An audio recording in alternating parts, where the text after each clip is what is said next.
ఓం శ్రీ గణేశాయ నమ. ఓం శ్రీ సరస్వతి దేవ్యై నమ. ఓం శ్రీ గురుభ్యో నమ. ఓం సాయిరామ్. అనంతకోటి బ్రహ్మాండ నాయక మహారాజాధిరాజ యోగిరాజ పరబ్రహ్మ సచ్చిదానంద భక్త ప్రతిపాలక సమర్థ సద్గురు షేగాన్ నివాసి శ్రీ గజానన్ మహారాజ్ की जय. श्री गजानन महाराज विजय ग्रंथ chapter 4. Shri Ganeshaya Namaha, Almighty, Omniscient, Protector of all, adorned by many names, Neelakant, Gangadhar, Mahakal, bless me Triambakeshwar, Omkar, you and God Vishnu are one. Water by any other name tastes nectarine. You both are one and the only entity. Devotees may call you by various names. You bless everyone who perceives you as one. A mother never differentiates amongst her children. I am just an innocent child. Bless me with a kind smile to fulfill my dreams under the wish fulfilling tree. It was Akshaya Tritiya, a festival day, 3rd of Vaishak, falling in the month of May. The day is very precious for Vidarbha people, where they offer a pitcher of water to their ancestors. The saint was having fun with neighborhood children at the residence of Bankatlal when he asked one of the boys to fill tobacco in his pipe and get some light for it to ignite. The pipe was filled, but there was no fire in sight.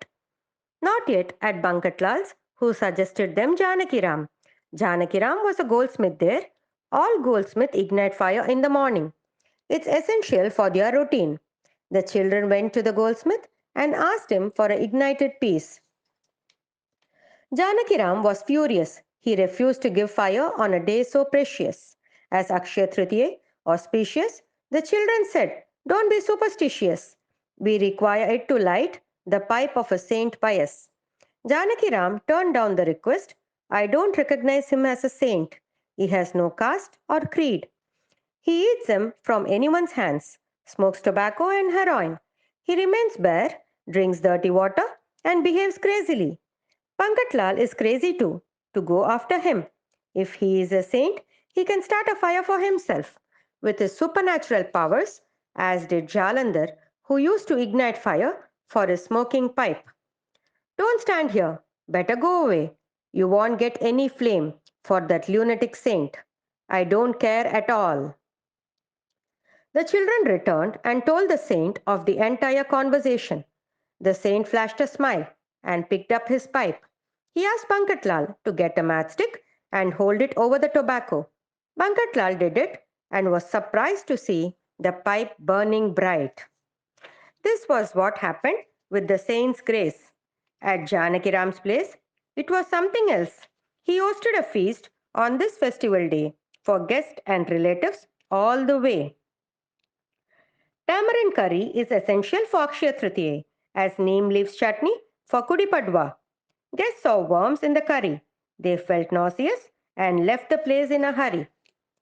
Janakiram was disturbed. How could this be? The tamarind was fresh and the seeds worm free. It occurred to him that it was his blunder in refusing fire for the pipe of the seer. It is because of his hire the feast went haywire. Saint Gajanan is as pure as waters of Ganges. I talked lowly of him who watered disgrace. He is a king amongst all rulers. I called him a beggar. He is a seer, knowing past, present, and future. Janakiram hurried to Bankatlal's place, realizing his mistake, and fell prostrate in front of the saint. He begged pardon of Saint Shri Gajanan. "I beg to be pardoned," Janakiram said. "I fail to understand that you are the deity in our Shagon city. My mind is now clear, and I earn any punishment you think I deserve. Bring in the curry. Where are the worms?" They all looked in. The preparation was clear. It was a surprise. People around saw the miracle and bowed down to the seer. On a hot summer day, in the month of Jeshta, Chandamukhin, a devotee, was amongst people who surrounded the saint. They offered him flowers, sandalwood paste, mangoes, and pears. He said he wanted them not, except the two cannulis kept in the earthen pot at the house of Mukhin. Chandamukhin was shocked as in his recollection there was nothing left from last month's preparation. He told the saint there was nothing left from the Akshaya Tritiya lot. If you so like, I will ask my wife to fry a fresh new ones. The saint said, no, I want only those in the pot. Go search for them and bring the pieces to me. The devotees too said the same thing. Chandu went home and told his wife, there is nothing left. Let me make them fresh, she said. Search for them in the earthen pots, stacked in the corner. Then she remembered of two pieces lying unnoticed in an earthen jug. They are stale, maybe with mildew. I don't think they will do. Chandu and his wife were amazed to notice that they were fresh. Chandu took them to the saint. To the surprise of all, he ate them as did Sri Rama, Sabari's offerings. In the village of Chincholi near Shegon lived a Brahmin named Madhav. He was 60, looked weak for his age. He had misused his youth in mundane pleasures. No force on earth can change the destiny of man. Madhav lost his wife and children and was now alone in the clan. He lost interest in living, sold all his property, and regretted that in his youth he never remembered divinity.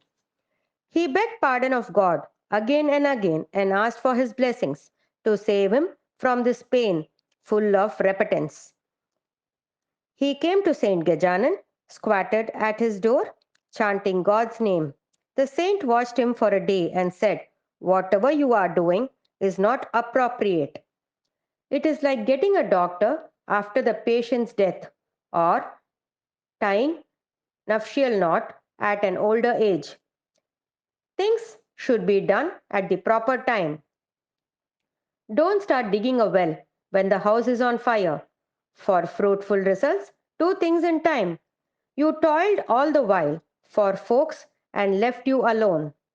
You wasted time on goals material, forgetting those that are perpetual. You get to accept results. There is no escape. Now be reasonable. Come back to your senses. Devotees present advised him too, but he ignored them all and kept chanting the name of God at the entrance of the hall. As night approached and it was pitch dark, Sri Gajanan tried a trick. He changed himself into the god of death and rushed to Madhav. He stopped his breath. Madhav was scared. His heart thumped weird. He started running away.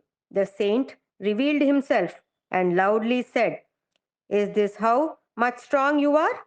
I have shown you just a glimpse of the house of death. You are its fare. You can run away from there. Spare me from the hell and from this earthly life too, said Madhav. This is my last request to you. You have shown me the sight of hell. Don't send me there. Please give me heavenly bliss. I am fully aware of my sins, but I know if you wish, you can rid me of them all. I am fortunate to be at your feet because of some good deeds of past. How could someone who meets a saint ever go to hell? Keeps him singing the name of God. Your death is not very far. Yet, if you still want to live, I will extend your lifespan. To this Madhav said, no, I have enough. So be it, said the saint. You will not be born again. Thus went the secret talk. Hard to describe, Madhav stopped breathing. People around started guessing that it was because of his fasting. Madhav died at the feet of the saint and finally escaped the cycle of birth and death. Once the Maharaj expressed a desire to listen to Vedic scriptures sung by learned Brahmin priest. He asked devotees to get them there. They said such scholars are not available anywhere near. Make arrangements for the recital and await their arrival. Happy were the devotees. They collected 100 rupees in preparation for the Vedic celebration. A team of learned Brahmins arrived the next noon. They delivered the Vedas for the saint and were offered dakshina. Before they went, God fulfills saint's desire. With such a recital, Bankatlal's family celebrates this day every year. Let this prayer show the path of devotion to the readers. Jai Gajanan. Thus ends chapter 4.